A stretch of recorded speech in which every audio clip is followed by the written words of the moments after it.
Watu wangu wa nguvu, kama kawaida, kama dawa. Leo niko na kitu moja safi, watu Ation. Niko na engine ya Ation, niko na turbo ya Ation, niko na gearbox ya Ation. Zote ni ex Japan.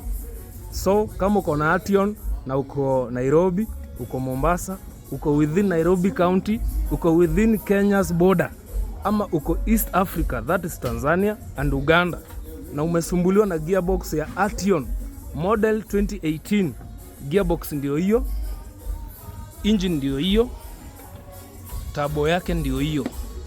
Mali safi ex Japan. For prices and everything nitaandika hapo kwa comment, so hit me up. Mali ni fresh, gearbox, engine complete, turbo yake mali safi. Niko Nairobi, Buruburu, Rabai Road. Kama kawaida, kama dawa, Latino Garage, Nairobi. Mali ni safi. Ation engine, Ation gearbox. Kitu safi. Ex Japan, zero damage.